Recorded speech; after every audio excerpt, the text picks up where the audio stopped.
El mes de octubre no es solo el mes de la concientización del cáncer de mama. Hay muchos otros temas que nos involucran a la mujer en este mes y es importante conocerlos, como por ejemplo la osteoporosis, porque una de cada 2 mujeres mayor de 50 años la va a padecer. La Organización Mundial de la Salud la denomina la epidemia silenciosa. La osteoporosis es una enfermedad sistemática, esquelética, que se caracteriza por una disminución de la masa ósea y un deterioro de esos huesos, lo que supone un aumento de la fragilidad y del riesgo de sufrir fracturas. Y es por eso que está con nosotros la doctora María Rosa Ulla, quien es endocrinóloga, pero además es directora del Instituto SEOM. Bueno, la invitamos todos los años en este mes porque sabemos que es importante concientizarnos, principalmente porque la osteoporosis provoca eso en los huesos y principalmente en la mujer, doctora.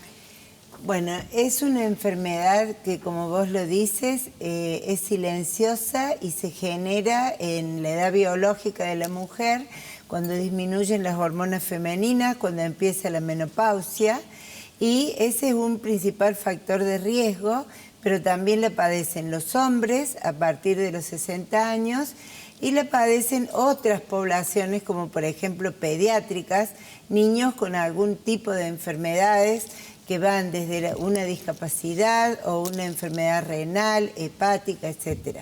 El principal y más grave problema que nosotros queremos evitar, por eso vengo hoy a establecer esta concientización, es la fractura.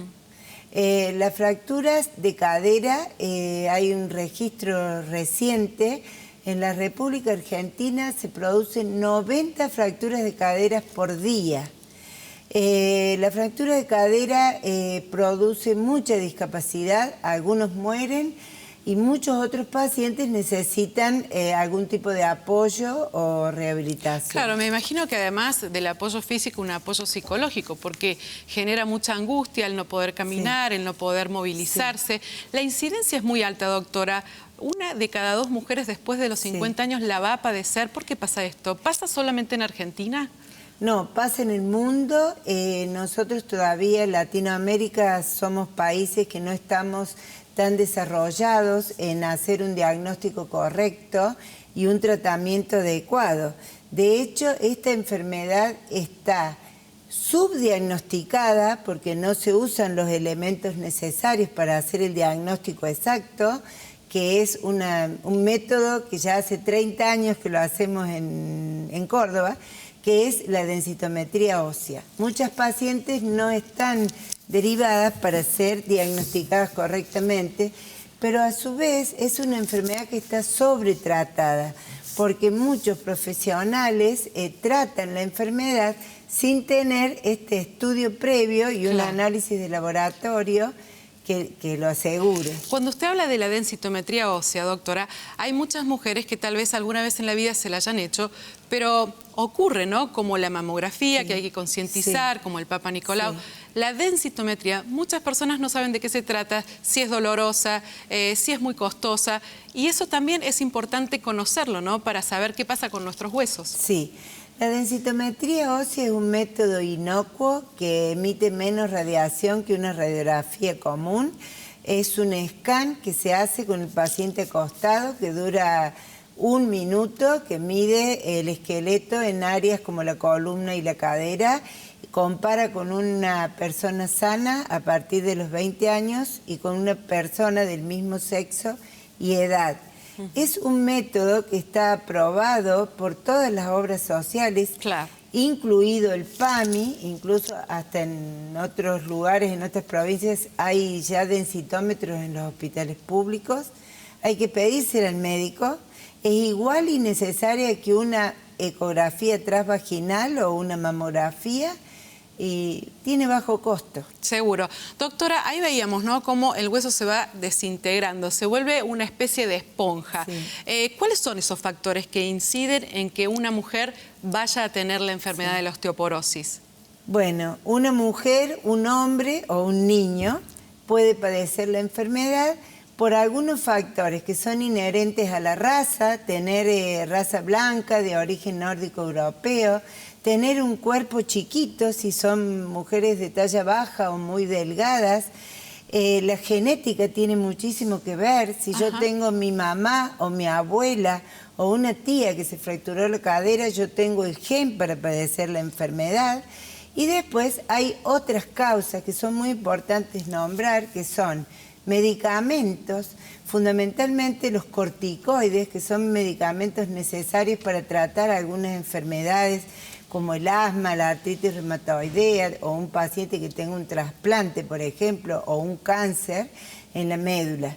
Esos medicamentos, a su vez, la gente se los autoprescribe y vienen asociados con antiinflamatorios. Son las drogas más poderosas para producir la desmineralización del hueso. También hay otros factores, como por ejemplo, si uno padece una enfermedad celíaca, sí, porque los pacientes celíacos tienen menos absorción de calcio y vitamina D, o que tenga intolerancia a la lactosa, entonces hay que aportarle el calcio de otra manera. Pacientes que padezcan cálculos a los riñones o enfermedades renales, pérdida de calcio por la orina, como hipercalciuria.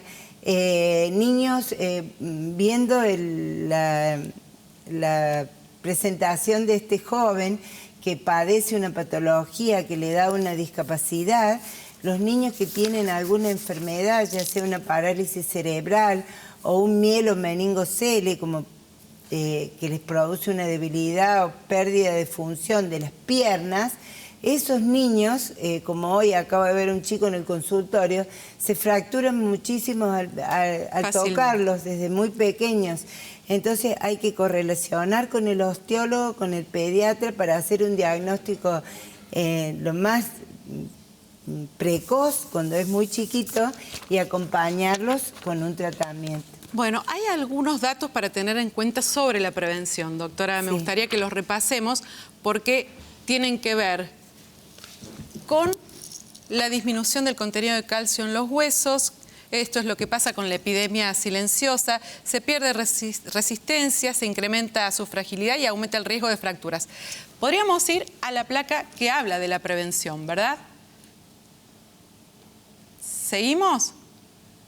¿Qué síntomas? A ver, los síntomas de la osteoporosis. En realidad la osteoporosis no duele. El paciente viene cuando tiene algún dolor agudo, pero puede en la espalda, por ejemplo, luego de una caída.